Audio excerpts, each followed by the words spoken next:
জানুয়ারিতে তিস্তা মহাপরিকল্পনার কাজ শুরু হচ্ছে না মন্তব্য করে পানি সম্পদ মন্ত্রণালয়ের উপদেষ্টা সৈয়দা রিজওয়ানা হাসান বলেছেন, তিস্তা মহাপরিকল্পনা বাস্তবায়নে চীন ও বাংলাদেশ প্রতিশ্রুতিবদ্ধ হয় এ নিয়ে হতাশা ছড়ানো যাবে না। রংপুরের কাউনিয়া উপজেলার তালুক শাহবাজপুর এলাকায় তিস্তা নদী ভাঙন কবলিত এলাকা পরিদর্শন করে তিনি এ মন্তব্য করেন।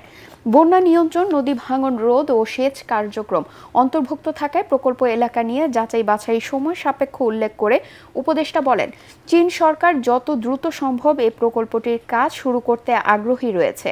চীনা রাষ্ট্রদূত ইয়াও ওয়েন ও রংপুরের জেলা প্রশাসক মোহাম্মদ এনামুল আহসান সহ অন্যান্যরা এই সময় উপস্থিত ছিলেন।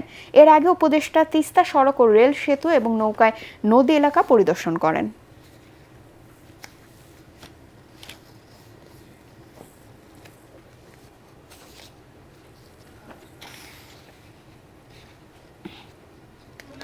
26শে জানুয়ারি বলেছিলেন 26 জানুয়ারি শুরু করে, সেটা না করে আমরা একটু সময় দিই কাজটা ভালো করে। সরকার যখন একটা প্রকল্প সাবমিট করে সরকারকে বলতে হয় সে কবের মধ্যে কাজটা শুরু করতে চায়, যাতে অন্য যে দেশটা আছে যে সাহায্য দেবে সেও ওই ডেটটা মাথায় রেখেই কাজটা করে। কিন্তু এখন দেখা যাচ্ছে যে প্রকল্পটা অনেক বেশি জটিল হওয়ার কারণে তিনটা জিনিস এখানে দেখতে হবে: বন্যা নিয়ন্ত্রণ, নদী ভাঙন রোধ, একই সাথে সেচ দেওয়া। ফলে এইটা ফুল প্রুফ করার জন্য ওনারা একটু